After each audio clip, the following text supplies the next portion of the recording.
اللہ تجھے مجھے بھی ایمان والی موت نصیب، حضور کی محبت والی موت نصیب، آل محمد اصحاب محمد کی محبت والی موت نصیب۔ حضرت موسیٰ علیہ السلام کی طرف وحی آئی کہ اے موسیٰ جلدی اٹھو، کا خیریت؟ رب العالمین کا میرا حکم ہے جلدی اٹھو۔ جی رب العالمین، فلاں مقام پہ ایک لاش پڑی ہے، ایک میت پڑی ہے، اسے اٹھانا بھی آپ کی ذمہ داری ہے۔ یہ کس کے ذمہ لگ رہا ہے؟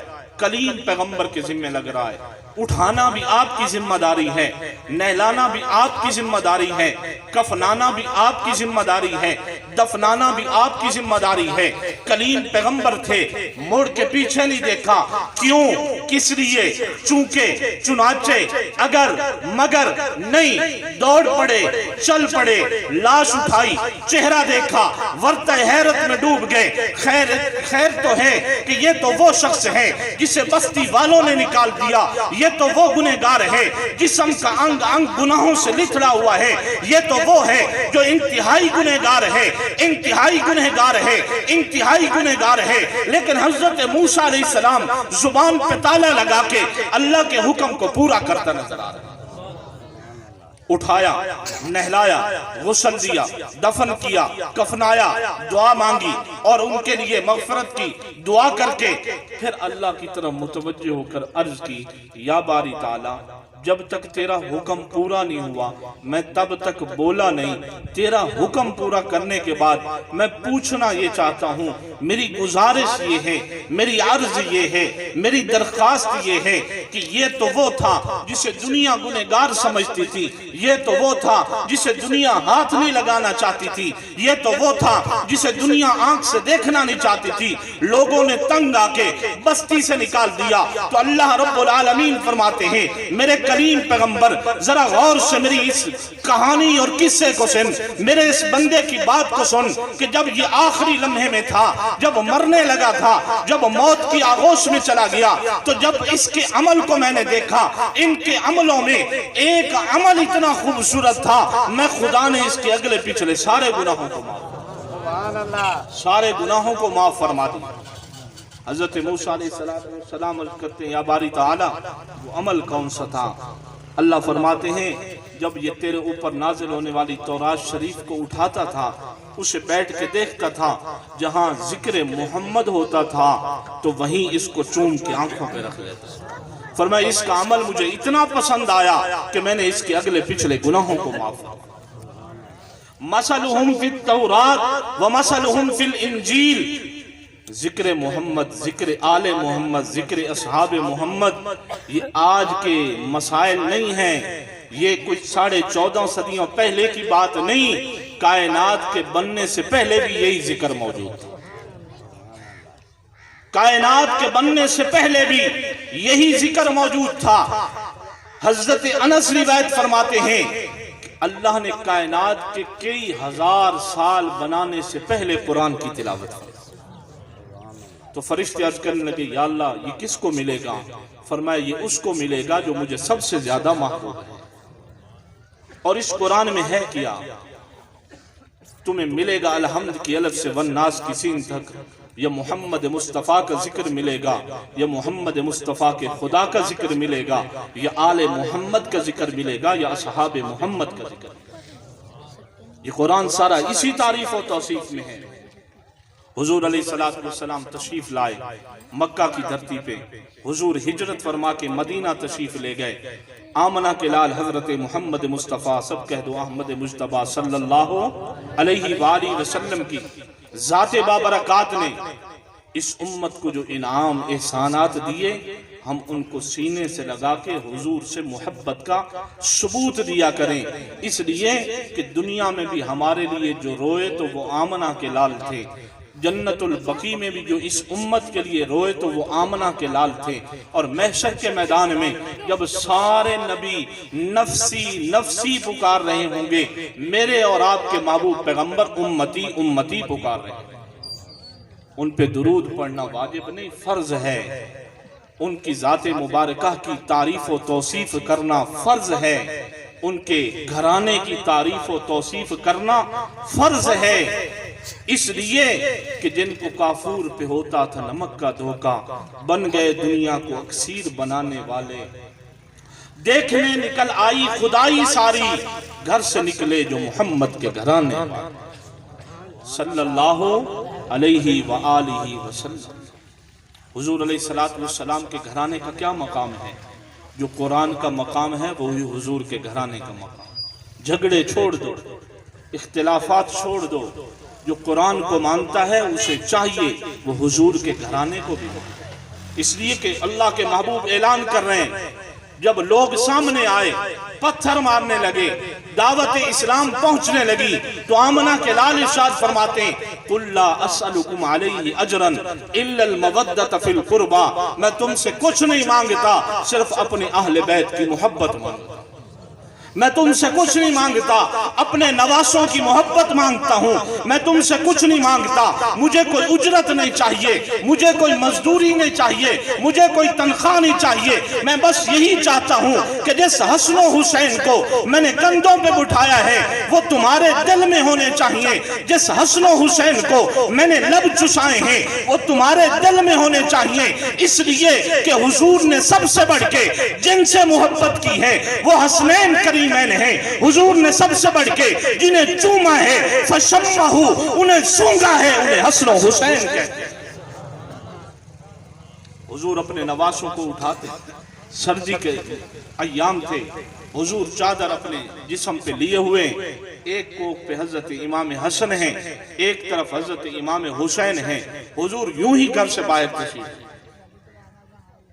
صحابی رسول نے پوچھ لیا یا رسول اللہ صلی اللہ علیہ وسلم خیریت تو ہے؟ یہ آپ کی کمر پہ کیا ہے؟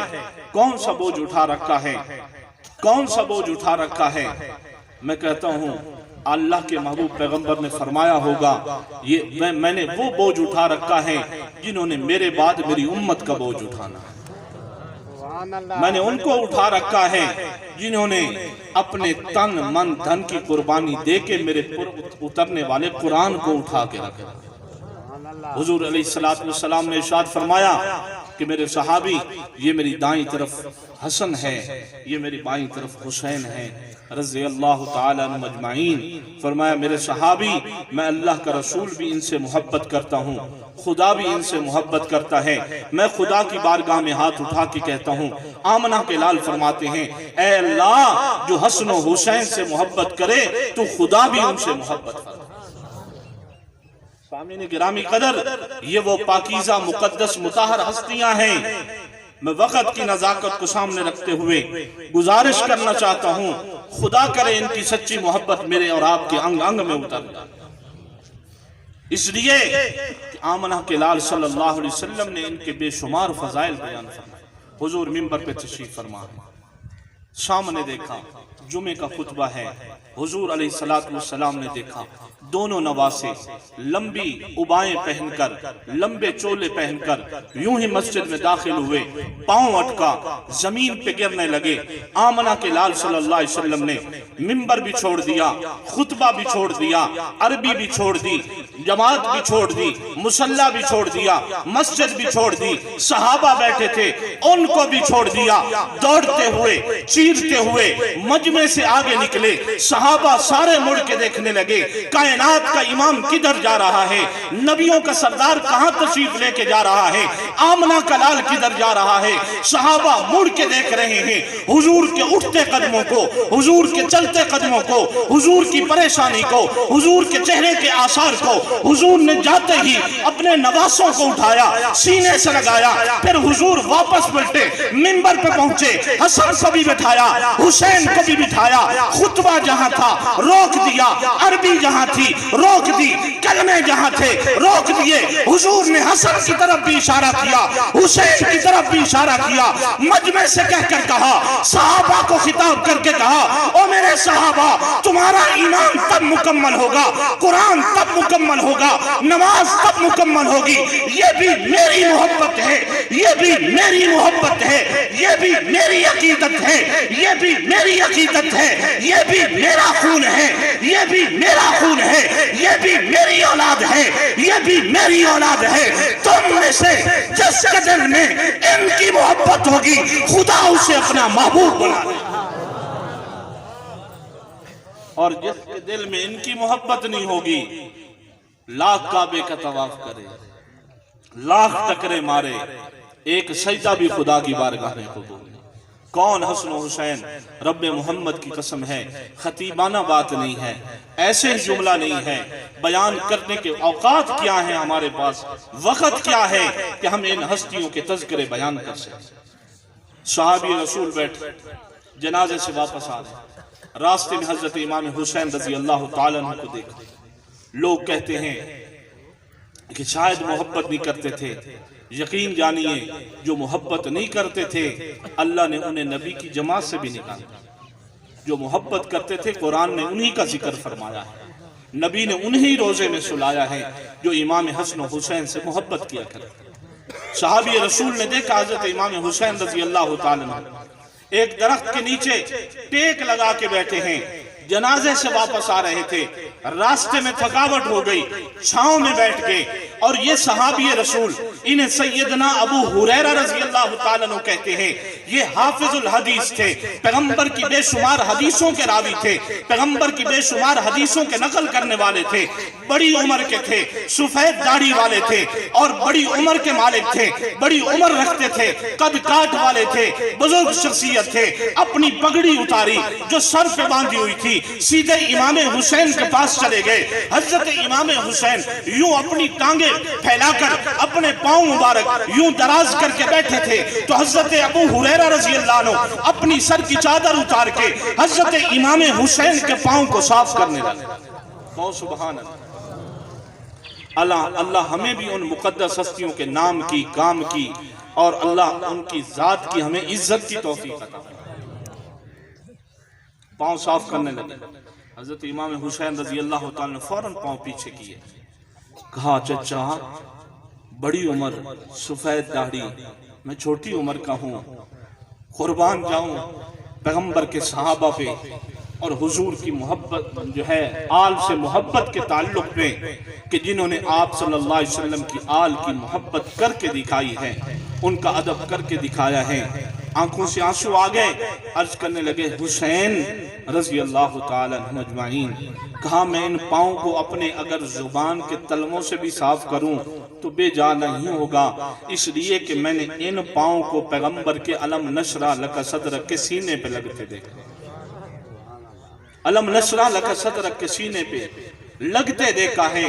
کون؟ امام حسن و حسین حضور علیہ السلام کے سامنے سیدہ طیبہ طاہرہ حضرت بی بی فاطمہ الزہرا سلام اللہ علیہا، جو زاہدہ بھی تھی، عابدہ بھی تھی، متقیہ بھی تھی، قاریہ بھی تھی، عالمہ بھی تھی، حافظہ بھی تھی، اور جنت کی عورتوں کی سردار حضرت سیدہ فاطمہ سلام اللہ علیہا ان اپنے بیٹوں کو لے کر حضور کی بارگاہ میں پہنچتی ہیں۔ حضور ایک کو اٹھاتے ہیں، گردن پہ بوسہ دیتے ہیں، حضور دوسرے کو اٹھاتے ہیں، اس کے منہ پہ بوسہ دیتے ہیں۔ اماں سیدہ فاطمہ سلام اللہ علیہا عرض کرتی ہیں، ابا جان خیریت تو ہے؟ جزاک اللہ، خیریت تو ہے، ایک نواسے کی گردن کو چوما ہے، ایک نواسے کے لبوں کو چوما ہے، یہ ہمیں سمجھ نہیں آئی، آپ سمجھا دیجئے۔ کائنات کے نبیوں کے سردار نے ارشاد فرمایا فاطمہ کہ میں حسن کو گردن سے، حسین کو گردن سے اس لیے چوم رہا ہوں کہ ایک وقت آئے گا میری امت کے ظالم لوگ، میری امت کے فاسق لوگ، میری امت کے فاجر لوگ، میری امت کے بدترین لوگ، میری امت کے انتہائی گھٹیا قسم کے لوگ جو اس وقت آل محمد کی عظمت کو نہیں سمجھ سکے ہوں گے، جو اس وقت آل محمد کے مقام کو نہیں سمجھ رہے ہوں گے، میرے اس نواسے کی گردن پہ تلوار چلائیں گے۔ میں آج محمد اس نواسے کی گردن پہ بوسہ دے کے جا رہا ہوں، اور یہ امام حسن ہے، اس کے لبوں پہ بوسہ اس لیے دے رہا ہوں، ایک وقت آئے گا میری امت کے کچھ بدکار لوگ میرے اس نواسے کو کھانے میں زہر دیں۔ حضور علیہ السلام کو زندگی میں آپ کی حیات مبارکہ کے اندر ہی خواب کے ذریعے آپ کو اس مٹی کی بھی زیارت کروائی گئی جہاں حضرت امام حسین رضی اللہ تعالیٰ عنہ شہید ہوئے، اس جگہ کو بھی دکھایا گیا۔ سامعین گرامی قدر، جنہوں نے آل محمد پہ ہاتھ اٹھایا قیامت تک کے لیے ملعون ٹھہرے، اور جنہوں نے اپنا سب کچھ اپنے نانے کے دین پہ قربان کیا، آج بھی مسجد کی اذانوں میں انہی کا نام ہے، آج بھی قاریوں کی زبانوں پہ انہی کا نام ہے، آج بھی واعظوں کی زبانوں پہ انہیں سلام ہے، آج خطیبوں کی زبانوں پہ انہیں سلام ہے، آج شاعروں کی زبانوں پہ انہیں سلام ہے، جنہوں نے اپنے نانا محمد رسول اللہ کے دین پہ سب کچھ قربان کیا۔ اس سے اگلی بات، یہ پورا گھرانہ ایسا معطر ہے، یہ پورا گھرانہ ایسا مقدس ہے، یہ پورا گھرانہ ایسا مطہر ہے، رب محمد کی قسم ہے جیسے رب نے قرآن کو اتار کے لا ریب بنا دیا ہے، ایسے محمد کی جھولی میں آل محمد کو ڈال کے اللہ نے لا ریب بنا دیا۔ جیسے قرآن کے پہلے صفحے پہ لکھا نظر آتا ہے لا ریب فی، اس میں کوئی شک نہیں ہے، رب محمد کی قسم ہے ایسے آمنہ کے لال نے فرما دیا میری اہل بیت میں کوئی شک نہیں۔ ایسی مقدس ہستیاں حضرت سیدہ طیبہ طاہرہ حضرت بی بی فاطمہ الزہرا سلام اللہ علیہا حضور علیہ السلام کے گھر میں آئیں، آپ علیہ السلام اس بیٹی کا کھڑے ہو کے استقبال فرمایا، اور ایک موقع پہ فرمایا کہ فاطمہ تم اس بات پہ خوش نہیں ہو کہ اللہ نے مجھ محمد کی نسبت تمہیں جنت کی عورتوں کا سردار بنا۔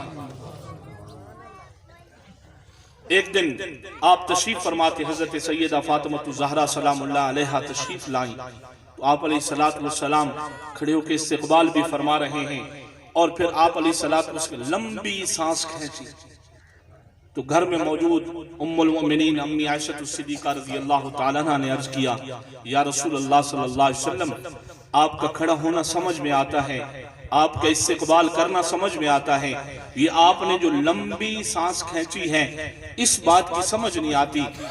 علماء نے لکھا ہے اس روایت میں آپ علیہ السلام نے فرمایا عائشہ جب سیدہ فاطمہ الزہرا سلام اللہ علیہا تشریف لاتی ہیں صرف یہ خود نہیں آتی، اس لیے میں سانس کھینچتا ہوں ساتھ جنت کی خوشبو بھی آتی ہے، ساتھ جنت کی خوشبو بھی آتی ہے۔ کون؟ سیدہ فاطمہ الزہرا سلام اللہ علیہا۔ خدا کی بارگاہ میں دعا ہے آج امت کی ساری ماؤں کو بہنوں کو اللہ اس خاتون جنت کی تابعداری نصیب فرمائے، اس خاتون جنت سلام اللہ علیہا کی منقبت و فضیلت سمجھ کے ان کی تابعداری میں چلنے کی توفیق عطا فرما دے۔ حضور علیہ السلام جب سفر کا آغاز فرماتے، کہیں دور جانے کے لیے مدینہ شہر سے نکلنا چاہتے، کہیں سفر پہ جانے کا ارادہ رکھتے، تو آپ علیہ السلام سب سے آخر میں حضرت سیدہ فاطمہ الزہرا سلام اللہ علیہا کے گھر میں تشریف لے جاتے، بیٹی سے ملتے، بیٹی سے گفتگو کرتے، بیٹی کے ساتھ گفتگو کرنے کے بعد سلام و دعا کے بعد اجازت لیتے ہوئے تشریف لے جاتے۔ جب سفر سے واپس آتے آمنہ کے لال سب سے پہلے سیدہ فاطمہ الزہرا کے گھر میں تشریف لائے۔ یہ وہ مقدس ہستیاں، یہ وہ مقدس گھرانہ ہے، اللہ مجھے اور آپ کو ان کی قدر کی توفیق عطا فرمائے۔ ان کے فضائل و مناقب رب کریم کی قسم بے شمار ہیں، لا تعداد ہیں اور ان گنت ہیں۔ اور وہ آخری قصہ جس نے پوری دنیا میں دھوم مچا دی اور قیامت کی صبح تک نام حسین کی دھوم باقی رہے گی، یزید کے کردار پہ، یزید کے افکار پہ، یزید کی سوچ پہ، یزید کے اقدام پہ، یزید کے افعال پہ، یزید کے کردار پہ رب کعبہ کی قسم ہے قیامت تک لعنت برستی رہے گی۔ اور میرے اور آپ کے پیر حضرت امام حسین کے کردار پہ قیامت تک قرآن پڑھا جاتا ہے۔ کون یہ مقدس ہستیاں؟ کربلا سے بچ کر آنے والے امام سجاد سلام اللہ علیہ، امام زین العابدین جنہیں عبادت کا زین کہتے ہیں، زین العابدین لقب اس وجہ سے پڑا تھا، ہم نے تو سنا یہاں سے اور یہاں سے نکال دیا۔ میں کہتا ہوں کہ آل محمد، اہل بیت رسول، اصحاب رسول کے نام بھی اس قدر مقدس ہیں کہ ان کے ناموں پہ ہی بندہ بات کرنا شروع کرے تو گھنٹے بیت جائیں، ناموں کی تاریخ بھی ختم نہیں ہو سکتی۔ عبادت کا ذہن کہتے ہیں، کیوں کہتے تھے؟ میرے اور آپ کے امام اس وقت تک سوتے نہیں تھے۔ میں سچی بات کہنے لگا ہوں، خدا ہمیں آل محمد کی سچی محبت نصیب فرما۔ اس وقت تک سوتے نہیں تھے جب تک 1000 رکعت نماز نفل ادا نہیں کر لیا۔ یوں ہی زین العابدین کہہ دیا نہیں، سلام اللہ علیہا رضوان اللہ تعالی علیہ مجمعین۔ جنازہ اٹھا تو غسل دینے والوں نے جب کمر پہ ہاتھ پھیرا تو گڑھے نظر آئے، ورطہ حیرت میں ڈوب گئے۔ خاندان رسول کا شہزادہ، خاندان اہل بیت کا انتہائی عظیم فرزند، جنہوں نے زندگی میں ہم نے نہیں دیکھا کہ مدینہ میں کو بوریاں اٹھائی ہوں، کو وزن اٹھایا ہو، کو ایسا کام کیا ہو جس کی وجہ سے پیٹھ اور کندھوں پہ گڑھے پڑ گئے ہوں۔ غسل دینے والے جب دفنانے کے بعد فارغ ہوئے تو مدینہ میں پہنچے، کوہرام مچا ہوا تھا، 100 گھرانے ایسے تھے۔ رات کی تنہائیوں میں وقت کا امام اپنے کندھے پہ بوریاں اٹھا کے ان کے گھروں میں، ان یتیموں مسکینوں کے گھروں میں کھانا دے کے، راشن دے کے آیا کرتے تھے۔ جب امام زین العابدین دنیا سے رحلت فرما گئے تو وہ 100 گھرانے اپنی زبانوں سے کہہ رہے تھے آج ہم یتیم ہو چکے۔ یہ آل محمد کی تعلیمات آج پورے ملک میں دیکھ رہے ہیں، جس کے ہاتھ میں جو ہے چھپا کے بیٹھا ہے، جتنا اور مہنگا ہو جائے میں پھر بیچوں۔ یہ آل محمد کی تعلیمات نہیں، یہ تو یزید کی تعلیمات ہے۔ میں تو یوں کہوں گا آل محمد کی تعلیمات تو یہ ہیں کہ وہ اماں بوڑھی جس نے راستے میں حضرت امام حسن و حسین رضی اللہ تعالیٰ عنہ، حضرت امام حسین حج پہ جا رہے تھے تو راستے میں دودھ پلایا تھا، ان پہ فاقہ آ گیا۔ وہ کئی عرصے کے بعد مدینہ میں لوٹی تو یہ مینگنیاں چن رہی تھی اور ان کو جمع کر کے وہ کٹھا کر کے بیچا کرتے تھے، اپنا خرچ چلایا کرتے تھے۔ اچانک نظر امام حسین رضی اللہ تعالیٰ عنہ کی پڑ گئی۔ اتنا سخی گھرانہ، اتنا مبارک گھرانہ، اتنا مقدس گھرانہ، خدا دنیا میں بھی ہمیں ان کی محبت عطا فرمائے، مرنے کے بعد بھی ان کی محبت عطا فرمائے، محشر کے میدان میں بھی اللہ ان کی رفاقت نصیب فرمائے۔ امام حسین نے فرمایا خادموں غلاموں کو اس اماں بوڑھی کو بلا کے لاؤ۔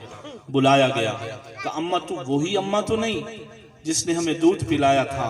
اماں نے جو چہرہ اٹھا کے دیکھا، میں آج ہی ایک روایت پڑھ رہا تھا، امام نے لکھا اس روایت کے اندر کہ حضرت امام حسین رضی اللہ تعالیٰ عنہ اگر کسی اندھیری جگہ پہ چلے جاتے، آپ کے چہرہ اور رخسار کی اتنی روشنی نکلتی کہ کمرہ روشن ہو جائے گا۔ یہ اتنا مقدس گھرانہ ہے۔ فرمایا اماں وہی ہے؟ جی ہاں وہی ہوں۔ کہا تم حسین ہو؟ کہا جی میں حسین ہوں، پیغمبر کا نواسہ ہوں، علی کا بیٹا ہوں، علی کا شہزادہ ہوں، فاطمہ کا لخت جگر ہوں، پیغمبر کا خون ہوں، میں حسین ہوں، مجھے حسین کہتے ہیں۔ کہا اماں تو نے ہم پہ احسان کیا تھا، آج ہمارے شہر میں آئی ہے تو سخیوں کا احسان بھی دیکھ لے۔ 100 بکریاں اٹھائیں، اماں کی جھولی میں ڈال دی۔ کہا میرے بھائی کے پاس چلی جا، وہ بھی تجھے دے دے گا۔ اس کے پاس گئی، اس نے بھی کئی 100 بکریاں دے دی۔ کہا تیسرے بھائی کے پاس چلی جا، اس نے بھی کئی 100 بکریاں دے دی۔ یہ اماں آئی تو فاقے کے ساتھ تھی، جب مدینے سے جا رہی تھی، آل محمد کے شہر سے جا رہی تھی، رخصت کرنے والا نبیوں کا امام اس کا نواسہ ہے اور کئی 100 بکریاں لے کے اپنے خامد کی طرف جا رہے ہیں۔ حاتم طائی کی آخری بات، اللہ ہم سب کی اس حاضری کو اپنی بارگاہ میں قبول فرمائے اور ہمارے اس مرحوم بزرگ کو اللہ کروٹ کروٹ پہ جنت الفردوس میں اعلیٰ مقام۔ حاتم طائی کے بیٹے سے مکالمہ ہو گیا، حضرت امام حسین رضی اللہ عنہ۔ حاتم طائی کا بیٹا کہنے لگا میرے بابا کے 9 دروازے ہیں اور ہر دروازے سے جو سوالی بھی آتا ہے خالی نہیں لوٹتا۔ ایک سے آتا ہے وہ بھی بھر دیتا ہے، وہ لوٹ کے دوسرے پہ آ جاتا ہے وہ بھی بھر دیتا ہے، تیسرے پہ آ جاتا ہے وہ بھی بھر دیتا ہے، کہاں کوئی خالی نہیں جاتا۔ قربان نواسہ رسول کے جواب پہ ساری کائنات ورطہ حیرت میں ہے۔ امام عالی مقام نے فرمایا تو 9 دروازوں کی بات کرتا ہے، رب نے میرے نانے کو ایک ہی دروازہ دیا ہے، جو اس دروازے پہ آ جاتا ہے رب کعبہ کی قسم ہے کسی دروازے پہ جانے کی ضرورت ہے۔ یہ حسین کے نانے کا گھر ہے، یہ حسین کے نانے کا در ہے، یہ حسین کے نانے کا روضہ اقدس۔ تو سامعین گرامی قدر، لکیر، فیصلہ اور فیصلہ کن بات کربلا کے میدان میں میرے اور آپ کے پیر نے کر دی ہے۔ اب اس میں مشکل کوئی نہیں رہ گئی، اب اس میں کوئی ایسی بات نہیں رہ گئی کہ ہم ایک دوسرے سے پوچھتے پھریں کہ یزیدی کون ہے، حسینی کون ہے، فلاں کون ہے، فلاں کون ہے۔ بس اتنی سی بات ہے، فیصلے کربلا کے میدان میں ہو گئے۔